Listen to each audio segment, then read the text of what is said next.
আমি আপনার মেয়ে সম্পর্কে দুই একটা কথা বলতে আসছি। আচ্ছা আচ্ছা আচ্ছা, বলো। আপনার মেয়ে 1.5 বছর শহরে থেকে গ্রামে আমাদের সব কিছু বাঁকা চোখে দেখতে শুরু করছে। তাই নাকি?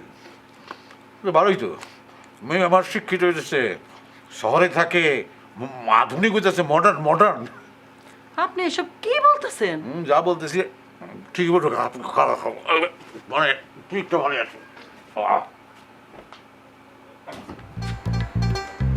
এই মানে কি কি হাতে কি বের কর, হাতে কি বের কর।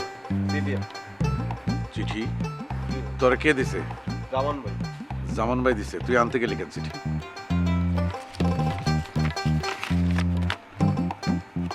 যা।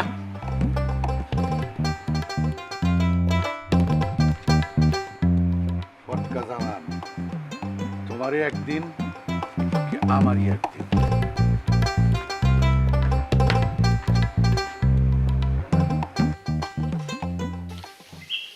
ধরো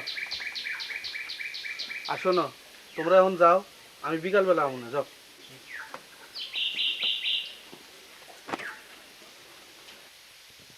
বদিউল, ভালো কোম্পানির কাপড় দাও আর একখান সাবান দাও। আরে দোস্ত, সামান টামান তুমি পরে লাও, আগে ক তুমি কিরম আছো দোস্ত? আছি ভালোই। যেহেতু গ্রামে আইছে জানুনি। আরে জানবো নি মানে, ও তো পড়াই আমার এনে আসে, আবার চা খায় দোস্ত। তোমার তো ছোটবেলার দোস্ত নাকি?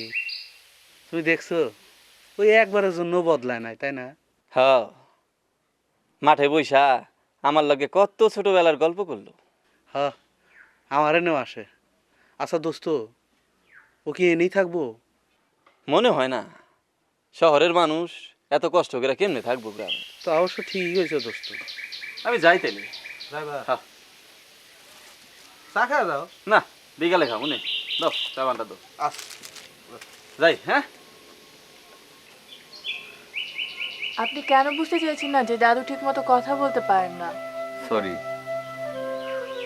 আপনি যদি কিছু মনে না করেন, ওনার চিকিৎসার জন্য আমি কিছু টাকা দিতে চাই। প্লিজ আপনি বিষয়টা এভাবে নেবেন না। ওনাকে সাহায্য করাটা আমার নৈতিক দায়িত্ব বলে আমি মনে করি। প্লিজ এটা রাখুন। আর অস্পষ্ট হলেও আপনি তো ওনার কিছু কথা বুঝতে পারেন, জি। সেই কথাগুলো আমাকে বললে আমার অনেক কাজে লাগবে। আমার আসলে সময় অনেক কম। উনি সুস্থ হয়ে উঠলে আমাকে আপনি বলবেন, তাহলেই হবে। আচ্ছা ঠিক আছে। সুজন মিয়া, তুমি তো একটা ব্যাড লাক বয়। কেন কি হয়েছে? ধুর মিয়া, তোমার জন্য একটা সুন্দর ঘুড়ি রান্নাটা কিনলাম, তুমি তো আসলে না। পরে তোমার না পায়া দোকানে আমি ফেরত দিয়ে দিছি। সুজন ভাইয়া, ও সুজন ভাইয়া, হ্যাঁ বলেন। তার রেজাল্ট কি বলো? চিঠিটা কার হাতে দিছে? রেজাল্ট খুব খারাপ, কেন, কি হয়েছে? নেমাসে লেগে গেছে। কে, মা বাপটারে পাইলে কি করবো আমি জানি না। কি হয়েছে? আমি তো কোনো পাপ করি নাই। ওই যে আপনার সিটির জন্য চিঠি? চিঠি আসলো কোথার থেকে? আমি তোমার চিঠি দিছি? কাল সকালে যে সিটি দিলেন, যাবে আপনি সিটি দেন নাই? যাবে, আমি তোমার চিঠি দেবো কেন? আমি তোমার কখন চিঠি দিলাম? আমি তো তোমার একটা সুইংগাম দিছিলাম, চিঠি দিই নাই। মিয়া আপনি দোজকে যাইবেন।